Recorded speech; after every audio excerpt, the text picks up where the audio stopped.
BCY party అధినేత బోడే రామచంద్ర యాదవ్ గారు ప్రస్తుతం అంతా ఉన్నారు. ఆయన కోనసీమ జిల్లా ముఖద్వారమైనటువంటి రావులపాలెంలో బీసీ ఆత్మీయ సదస్సుకు కూడా ఇచ్చేశారు. సరేంటి మీ యొక్క పార్టీ ప్రధాన లక్ష్యం ఏంటి? ఇప్పుడే ఇటీవలే సంవత్సరం అయింది ఎన్నికలై, సంవత్సరంలో పార్టీలు ఏ విధంగా పనిచేస్తున్నాయి, గవర్నమెంట్ అనేది కూడా మీరు పరిశీలించారు. ఎటువంటి మార్పు రావాలని కోరుకుంటున్నారు ప్రభుత్వంలో కానీ ఇటు ఆ వ్యవస్థలో కానీ? ఎటువంటి మార్పు? గత 5 సంవత్సరాల్లో వైఎస్ఆర్ కాంగ్రెస్ పార్టీ అధికారంలో ఉన్నప్పుడు ఈ రాష్ట్రంలో బీసీలకు అన్యాయం జరిగింది, రైతులకు అన్యాయం జరిగింది, మహిళలకు అన్యాయం జరిగింది, అన్ని వర్గాలకు అన్యాయం జరిగిందని చెప్పి అనేక రకాల తప్పుడు హామీలు ఇచ్చి రాష్ట్రాన్ని అభివృద్ధి చేస్తాను, సూపర్ 6 పథకాలు అమలు చేస్తాను, బీసీలకు మంచి చేస్తాను, బీసీలకు రక్షణ చట్టం తీసుకొని వస్తాను, మహిళలకు ఉచిత బస్సు ప్రయాణం కల్పిస్తాను, రైతులకు పథకాలు అందిస్తానని చెప్పి తప్పుడు హామీలు ఇచ్చి అధికారంలోకి వచ్చిన ముఖ్యమంత్రి చంద్రబాబు నాయుడు గారు గత 13 నెలల కాలంలో ఈ రాష్ట్రంలో ఒక్క అవినీతి కార్యక్రమం చేయడంలో తప్ప మిగిలిన ఏ అంశంలో కూడా శ్రద్ధ లేదనే విషయాన్ని రాష్ట్ర ప్రజలు గుర్తించారు. రాష్ట్ర భూములను ఏ విధంగా దోపిడీ చేయొచ్చో అధికారాన్ని అడ్డం పెట్టుకుని ముఖ్యమంత్రి చంద్రబాబు నాయుడు గారు కాన్సన్ట్రేట్ చేస్తున్నారు. బీసీల సమస్యలపై కానీ, రైతుల సమస్య పైన కానీ, మహిళల సమస్య పైన కానీ ఏ మాత్రం పట్టించుకునే స్థితిలో ఈ రోజు ఈ ప్రభుత్వం లేదు. కాబట్టి ఖచ్చితంగా ఈ రాష్ట్రంలో ఉన్న 2 ప్రధాన పార్టీలు ఈ రాష్ట్రాన్ని దోపిడీ చేయడానికి అధికారంలోకి వస్తున్నారు తప్ప మరొకటి కాదనే విషయాన్ని ఈ రోజు రాష్ట్ర ప్రజలు గుర్తించారు. ఈ రాష్ట్రం మంచి జరగాలంటే, బీసీలకు మంచి జరగాలంటే, రైతులకు వ్యవసాయ అభివృద్ధి జరగాలంటే, మహిళలకు మంచి జరగాలంటే ఖచ్చితంగా ఈ 2 పార్టీల యొక్క దోపిడీ వ్యవస్థకు అంతం పలికి ఒక ప్రజా రాజకీయం దిశగా ఒక ప్రజా పరిపాలన రావాలి, దానికి ప్రత్యామ్నాయ రాజకీయం కావాలి అనే ఒక స్పష్టమైన అభిప్రాయంతో ఉన్నారు. ఆ దిశగానే భారత చైతన్య యువజన పార్టీ రాబోయే రోజుల్లో ప్రజలతో కలిసి పార్టీ నిర్మాణంతో పాటు రాష్ట్రంలో జరుగుతున్న ప్రజా వ్యతిరేక విధానాలపైన పోరాటం చేయడానికి ఒక స్పష్టమైన ప్రణాళికలతో ముందుకెళ్తున్నాం. గతంలో ప్రభుత్వం చూసుకుంటే 3 రాజధానులు అంది. అయితే రాష్ట్ర విభజన తర్వాత అమరావతి రాజధాని అటువంటి కూటమి ప్రభుత్వం మరోసారి రాజధాని మీద దృష్టి కేంద్రీకరించింది. కానీ 2వ విడత భూ సమీకరణ అనేది ప్రధానంగా తెరపైకి వచ్చింది. దీన్ని పవన్ కళ్యాణ్ గారు వ్యతిరేకించారనేది ఆ పార్టీలో అదే కూటమిలో వినిపిస్తున్నటువంటి అంతర్గత సమాచారం. ఏం చెప్తారు దీని మీద? ఆంధ్రప్రదేశ్ రాష్ట్రానికి సంబంధించి రాజధాని అంశంలో ఈ 2 పార్టీలు కూడా రాష్ట్రానికి, రాష్ట్ర ప్రజలకు, అమరావతి ప్రాంత రైతులకు మోసం జరిగింది, మోసం చేశారు, అన్యాయం చేశారు.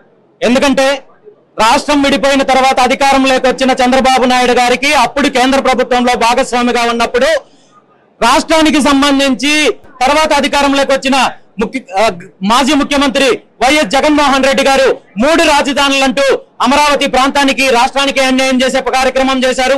మళ్ళీ ఇప్పుడు 2వసారి అధికారంలోకి వచ్చిన ముఖ్యమంత్రి చంద్రబాబు నాయుడు గారు 13 నెలల కాలం అయిన తర్వాత కూడా ఇప్పటి వరకు కనీసము కేంద్ర ప్రభుత్వం ద్వారా రాష్ట్రానికి సంబంధించిన శాశ్వత రాజధానిగా అమరావతిని గుర్తింపు తీసుకోవడంలో పూర్తిగా విఫలం చెందారు.